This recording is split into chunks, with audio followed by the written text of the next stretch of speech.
Warning, before watching this I heavily recommend you watch my other videos on Coraline, or at least the more recent ones like parts 9 and 10. So, look at this freaky monster. The other mother quite clearly is, or was, a seamstress, but why is she a seamstress? This is a question I have never dwelled upon because all we really needed to talk about was what she did after moving into the Pink Palace, but she knows the tertiary colors offhand, and she has a fetish for buttons, and she replaced her rotting appendages with needles. She's a hardcore seamstress, but what more can we do with this information? Well, that's the mind blow I'll be solving in today's video, along with the massive question about the two cats, and how they contradict each other.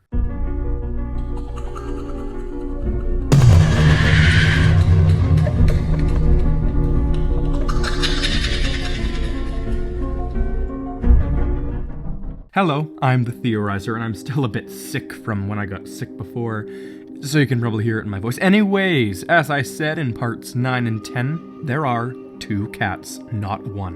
One of the cats is Wybie's grandma's dad, who we know as Mr. Lovat. He is the real-world cat who cannot talk. The other cat is someone, possibly the son of the beldam, who only makes himself look like a cat so he can traverse the portals with ease, and by the end of the film, to convince Coraline. We call him Vermin. It all explains so much, like how the cat doesn't want Coraline to throw the key down the well, but then he smiles after she does it. This contradiction alone can sustain the theory, but there's so many more bits of evidence that I also discussed, making it a theory that may seem really out there, but that doesn't mean it's incorrect. It's quite simply the only explanation for the hidden plot holes, but there are some flaws in this theory which I intentionally pointed out in part 10, such as how Mr. Lovat approaches Coraline's window angry, but it was Vermin who she threw at the other mother, and then how it was Mr. Lovat who got Wybie to save Coraline from the hand, but then the cat appears and smiles at the key being thrown down.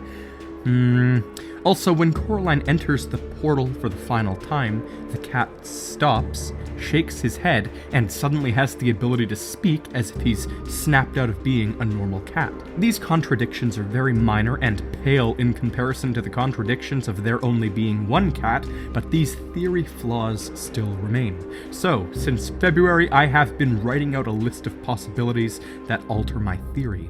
I mean, it's not like one cat is physically hopping up and replacing the other. That's just weird and too convoluted, and Mr. Lovat would have tried to tell Coraline.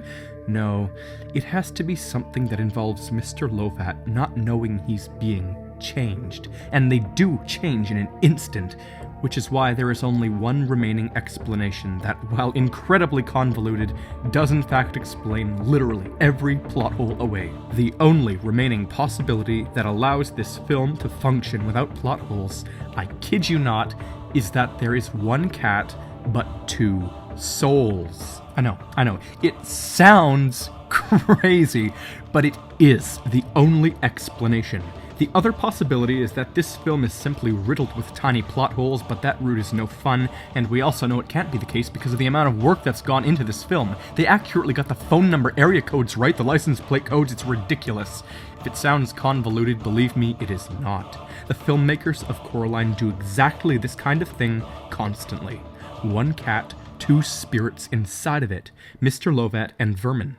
At this point, we are all well aware that Mr. Lovat was resurrected by the other world's seeping magic, and we also know that Vermin is not really a cat. This pushes for the idea that Vermin, of course, has possessed Mr. Lovat in order to get closer to Coraline. Don't believe me?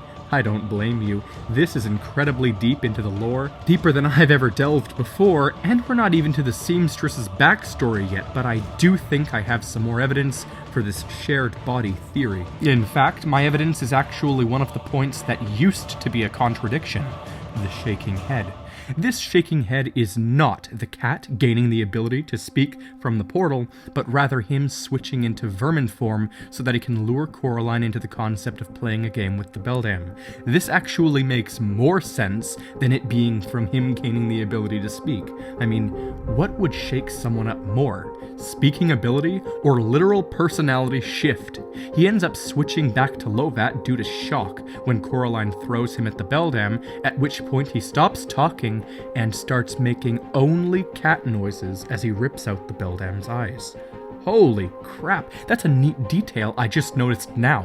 He doesn't say a word as he rips out the beldam's eyes. He only seems capable of meowing as he does it, and then meows as he runs through the portal. Such a neat detail after he was literally just talking a moment ago.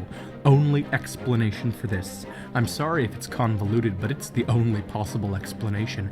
I'm not the only one who's considered this. I had a bunch of people on part 10 propose the exact same idea. I'm not alone on this. It just seems too crazy to be true, but this whole film does that. So viewers, look into the mythology of cats. This film also loves symbolism, and I'm sure there's something on cats and possession.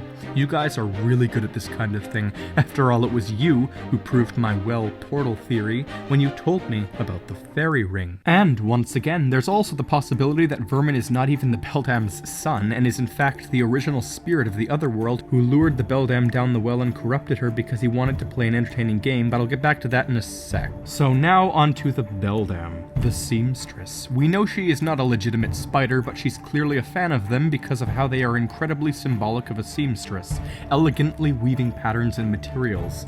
However, the beldam cannot create silk. She has identical teeth to that of a human, a similar skeletal pattern except for her lower half, which is entirely replaced by needles and thinning bone. Her upper body is quite malformed from the decades of deterioration, but she remains quite obviously human. And other than the 8 holes throughout her eyes, she shows no other indications of favoring the number 8, like spiders often symbolically do. She has 4 legs but 2 arms. She has 5 fingers on each hand. Even her webs don't follow the symbolically expected pattern of 8 edges. Some have 9, some have 10, some of her web shapes even have 12 sides. The webs seen in her sewing room and throughout the portal are real cobwebs and are created by real spiders, but that's not her. And her sewing room is real. It's not a fake creation of hers. It's a real room, wherever it truly is. This is because everything inside of it is stuff from her past life. Her sewing materials, threads, her sewing machine, all of it. And by the way, we know for a fact that she is born in the 1800s based solely off of the sewing machine, its style, and the fact that it is real. The doll is real too. It's not a fake creation. The enchanted sawdust life-powered soul sand, however, as I've said, is magically artificial, hence it eventually turning into cotton.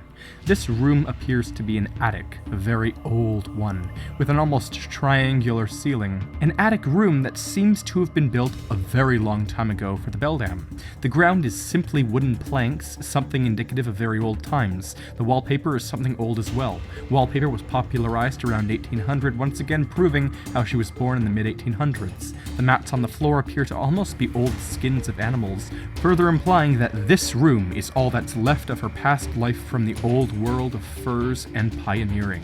And I don't know where this room is. It's almost like it's in the real world, or it touches the other world, or it touches the real world. I don't know. It's either an in-between, or it's like the heaven of the other world, the spot where the beldam creates everything, threads the world together. It's all done from this one spot.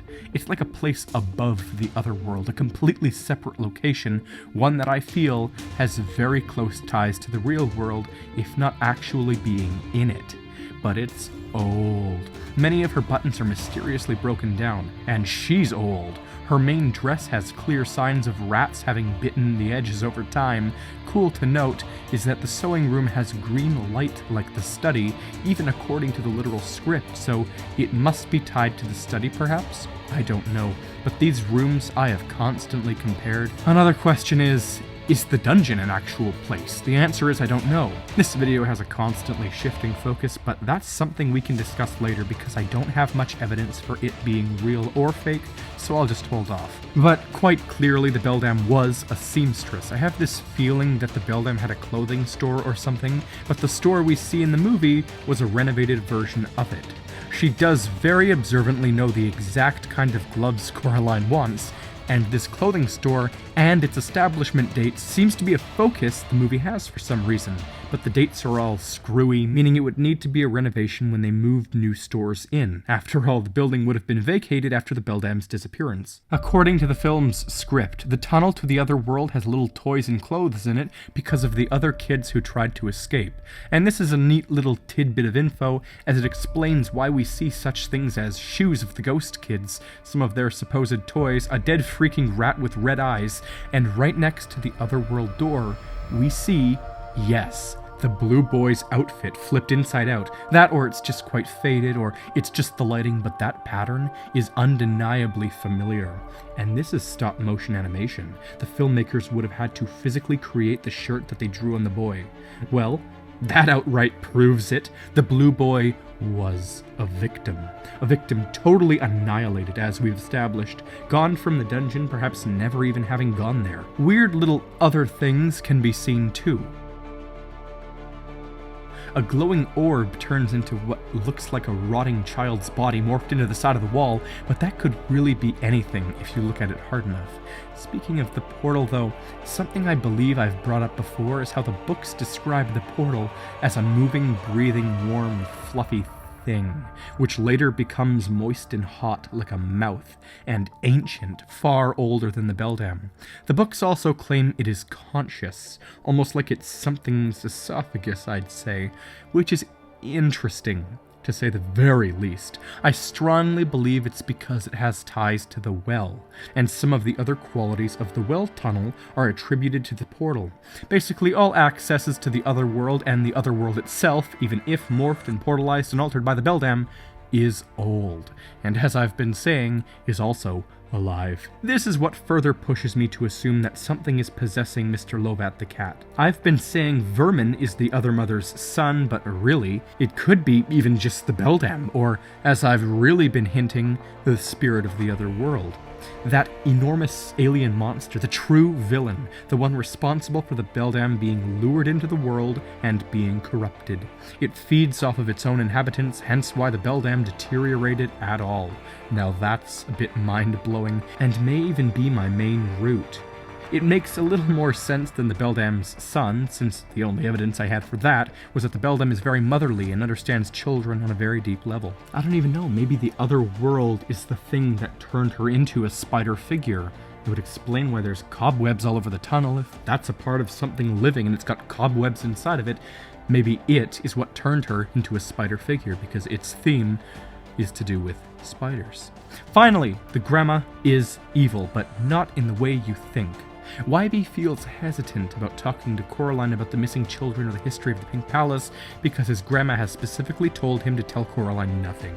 This is basically just more evidence to support my older theory that the grandma let Coraline move in simply to save her grandson from being kidnapped. Well, that's all I've got this time, but I'll surely be back again, eventually.